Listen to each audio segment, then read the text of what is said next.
Hello guys, आप सभी को राधे राधे। आज का टॉपिक है रस। मैंने लेक्चर नंबर 1 पढ़ा दिया है। अब लेक्चर नंबर 2 है। मैंने लेक्चर नंबर 1 में बताया था कि रस क्या है, रस की डिफिनीशन पूरी मैंने बता दी थी। अब मैंने जैसे दिया है इसमें रस जैसे मैंने बनाया था कि विभाव को उनके 3 पार्ट होते हैं कि संचारी की याद आ रही, जो आलंबन, आश्रय और उद्दीपन थे। आज इस लेक्चर में उसे कवर करेंगे। तो जो आलंबन विभव थे, जैसे इसमें दे किसी व्यक्ति या वस्तु को के कारण किसी व्यक्ति के मन में भाव जागृत होता है, उसे क्या बोलते हैं? आलंबन बोलते हैं। क्या बोलते हैं? आलंबन विभव बोलते हैं।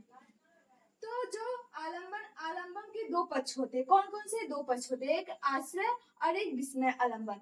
जो आश्रय आलंबन होते हैं, जिसके मन में भाव जागे उसे क्या बोलते हैं? आश्रय आलंबन। और देखो, इसमें विषय और आश्रय में कोई ज्यादा डिफरेंस नहीं है, बस इसमें देखना है विस्मय आलंबन। जिसके प्रति मन में भाव जागता है उसे क्या बोलते हैं? विस्मय आलंबन बोलते हैं। और आश्रय जिसके मन में भाव जागे, बस इसमें क्या है? मन में और जिसके प्रति, अगर इसमें जिसके प्रति भाव जागता है उसे विस्मय आलंबन कहते हैं। और आश्रय आलंबन जिसके मन में भाव जागता है उसे हम आश्रय आलंबन बोलते हैं। ठीक है। और देखो, उद्दीपन किसे कहते हैं? मन में जागे हुए अस्थायी भाव और तीव्र करने वाले कार्यकर्ता उसे क्या बोलते हैं? उद्दीपन बोलते हैं। उद्दीपन और आश्रय जिसके मन में भाव उत्पन्न होता है उसे आश्रय आलंबन बोलते हैं, विभव बोलते हैं। तो जो मैंने 1-2 नंबरिंग नहीं डाला है, तो नंबर 1, नंबर 2, नंबर 3 है। ठीक है। विभव के मैंने बताया था लेक्चर नंबर 1 में कि उद्दीपन, आश्रय और आलंबन, ठीक है, बता दिया था। तो जो इसमें दिया है कि मतलब इसमें कोई ज्यादा डिफरेंस ही नहीं है, बस इन दोनों में बस इसके प्रति है और इसके मन में बस थोड़ी सी डिफरेंस है।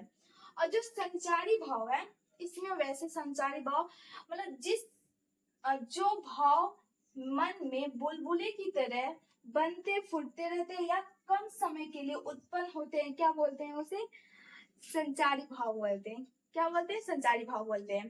तो अगर इसको डिफरेंस आना है तो ऐसे संचारी भाव तो ऐसे पता चल जा रहा है कि किसे बोलते हैं।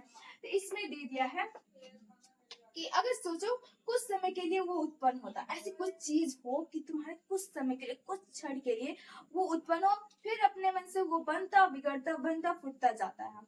ऐसा क्या चीज हो सकती है? ऐसी बहुत सारी चीजें हो सकती है। तो मतलब इसमें दे दिया है कि अगर इसकी डिफिनेशन बहुत आसान है, वैसे समझ लो, कुछ समय के लिए उत्पन्न हुआ, क्या बोलते हैं? उसे संचारी भाव। अब जो भाव मन में बुलबुले की तरह बनते बिगड़ते रहते, क्या बोलते हैं? उसे संचारी भाव। इसमें से कुछ भी नहीं, मतलब इसको लिख भी सकते हैं। ठीक है। मतलब इसको इधर, मतलब इसको या लिखो या इसको लिखो, इसे भी बोलते हैं संचारी भाव। और जैसे इसमें दीदी इनकी संख्याएं कितनी होती हैं? 33 होती हैं। कितनी होती हैं इनकी संख्याएं? 33 होती हैं। जो मैंने ये लिखा है, ये इतना मैंने पहले बताया है, लेकिन तो मैंने ये नहीं बताया था कि 11 कैसे हुई थी, क्या जुटी थी। तो देखो, भारत मुनि द्वारा इनकी संख्या बताई गई है और विश्वनाथ ने इनकी संख्या कितनी बताई है? 9 बताई है।